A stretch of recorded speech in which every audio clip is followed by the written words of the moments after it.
yang terhormat dosen pengampu Ibu Apoteker Mira Febrina Magister Sains dan teman-teman semuanya. Sebelumnya, izinkan saya memperkenalkan kelompok kami. Kami dari kelompok 3 yang akan mempresentasikan materi absorpsi toksikan yang beranggotakan dengan saya sendiri Muhammad Faisal Akbar sebagai moderator, Afina Dwi Hasana, Jihan Anindya Joen, Nadila Zahwa, Octavia Nadia Fernanda, Ratu Nurhayat Amorian, Rindu Septia Zaribi, dan Tasya Al-Fatih. Baiklah, materi yang pertama akan saya sampaikan sendiri. Pendahuluan. Toksikologi adalah pemahaman mengenai pengaruh-pengaruh bahan kimia yang merugikan bagi organisme hidup. Pengaruh yang merugikan ini timbul sebagai akibat terjadinya interaksi di antara agen-agen toksis yang memiliki kemampuan untuk menimbulkan kerusakan pada organisme hidup. Dengan sistem biologi dari organisme, toksikologi juga merupakan ilmu pengetahuan yang mempelajari efek merugikan dari bahan kimia terhadap organisme hidup. Selanjutnya ada definisi absorpsi, di mana absorpsi ini merupakan penyerapan ke dalam organ tertentu. Lalu ada toksikan, yang merupakan zat memberikan efek merugikan, bisa berasal dari aktivitas manusia dan menyebabkan efek tertentu pada tanaman, hewan, ataupun manusia. Jadi bisa didefinisikan bahwa absorpsi toksikan itu merupakan suatu proses transfer toksikan atau xenobiotika melalui sistem atau sel organ tubuh hingga ke dalam sirkulasi darah atau sistem sirkulasi limfatik.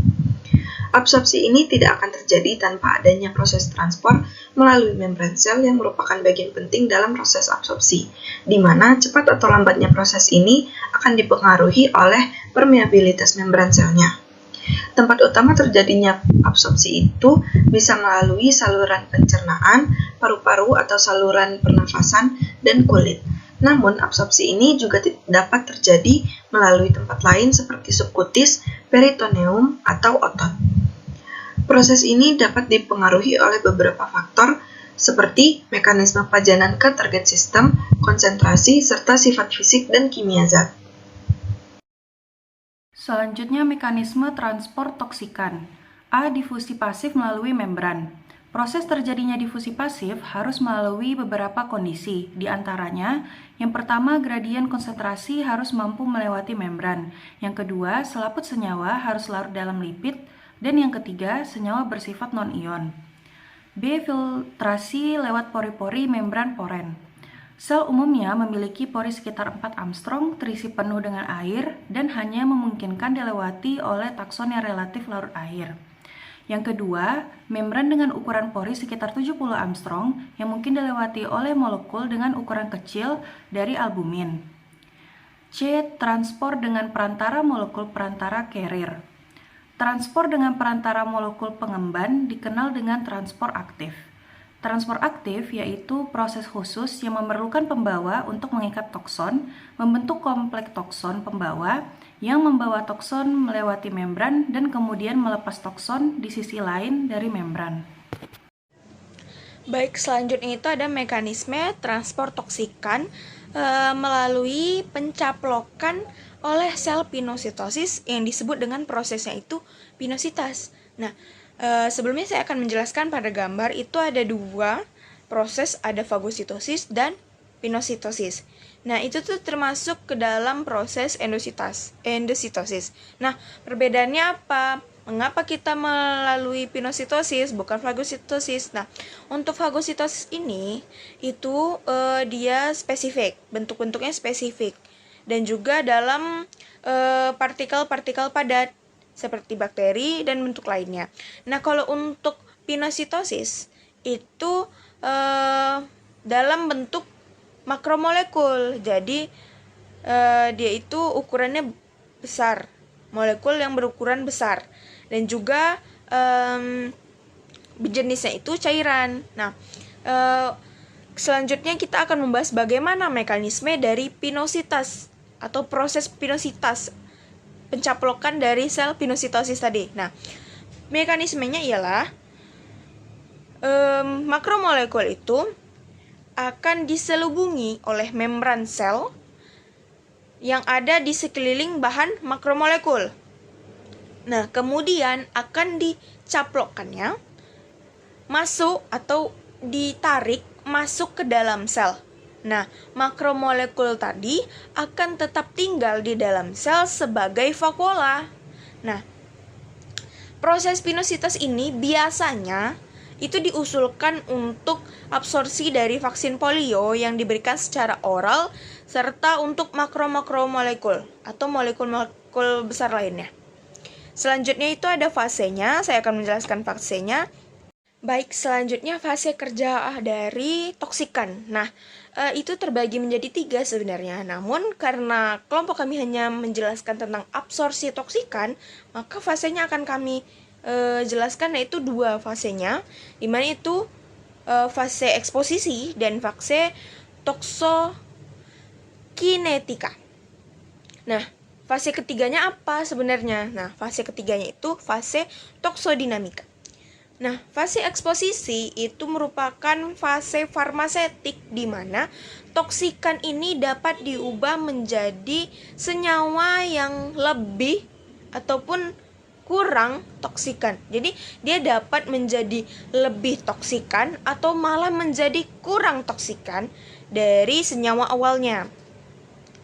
Untuk yang fase kedua itu, fase toksikokinetik itu dibagi menjadi 2 lagi, yaitu ada invasi atau transport dan ada biotransformasi.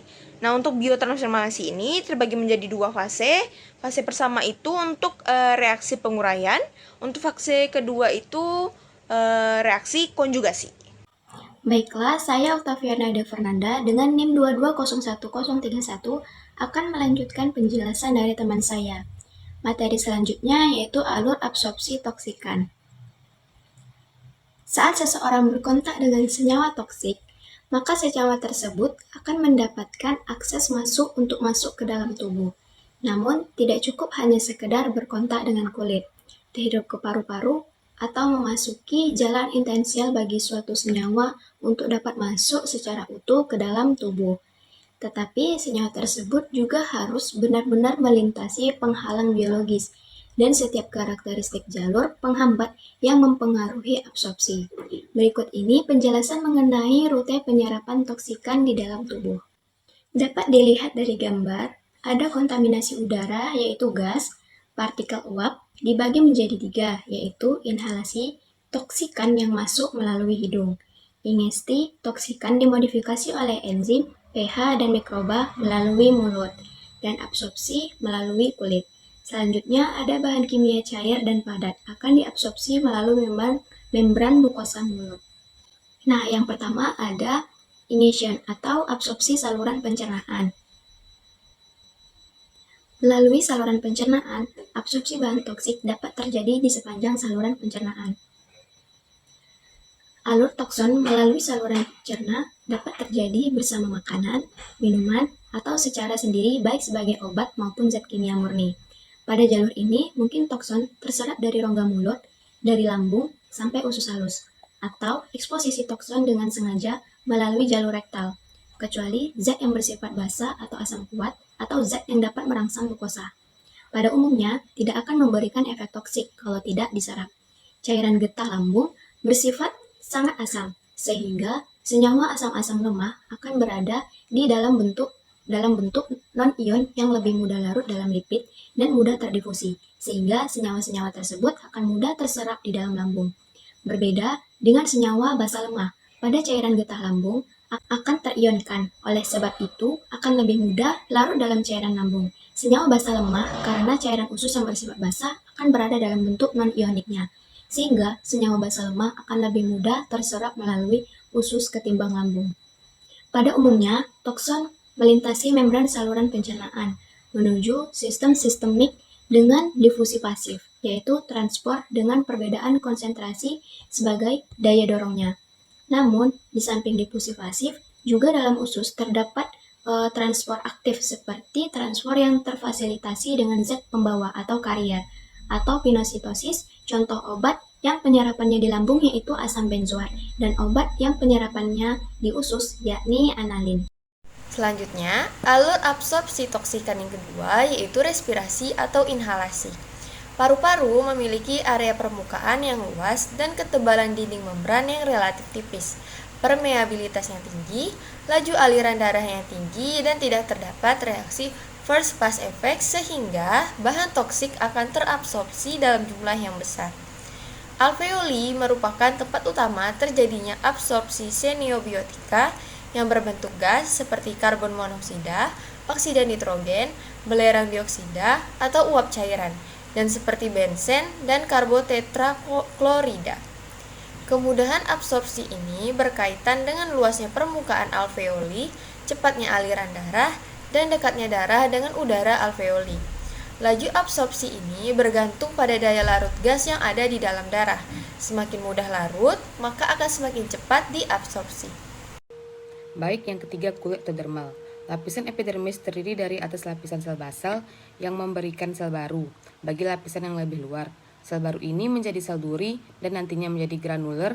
Bahan toksik yang terabsorpsi biasanya tergantung pada ketipisan kulit, kondisi kulit, karutannya dalam air, dan aliran darah pada titik singgung. Absorpsi terjadi bila xenobiotika dapat melintasi membran epidermis dan dermis, diserap melalui folikel, sel-sel berkeringat, dan kelenjar sebasea atau minyak. Namun tidak jarang tokson dapat juga terabsorpsi dan permukaan kulit menuju sistemik. Baik, selanjutnya akan dibacakan oleh teman saya. Baik, selanjutnya itu ada toksikan di lingkungan. Toksikan merupakan bahan apapun yang dapat memberikan akibat atau dampak yang merugikan. Contohnya itu toksikan yang biasanya yang kita ketahui nama lainnya itu racun, di mana kalau diberikan itu secara berlebihan itu dapat menyebabkan efek toksik atau racun. Dan untuk alur absorpsi toksikan di lingkungan itu akibat bahan kimia yang mengandung toksik dapat dihasilkan oleh suatu kegiatan termasuk industri. Nah, di mana bahan toksik dapat digunakan namun dalam jumlah yang terbatas, serta dilakukan recycling untuk mengubah bahan yang bersifat toksik menjadi non-toksik. Contohnya itu pestisida. Pestisida merupakan semua zat kimia yang dipergunakan untuk memberantas atau menghilangkan hama dan penyakit yang merusak tanaman.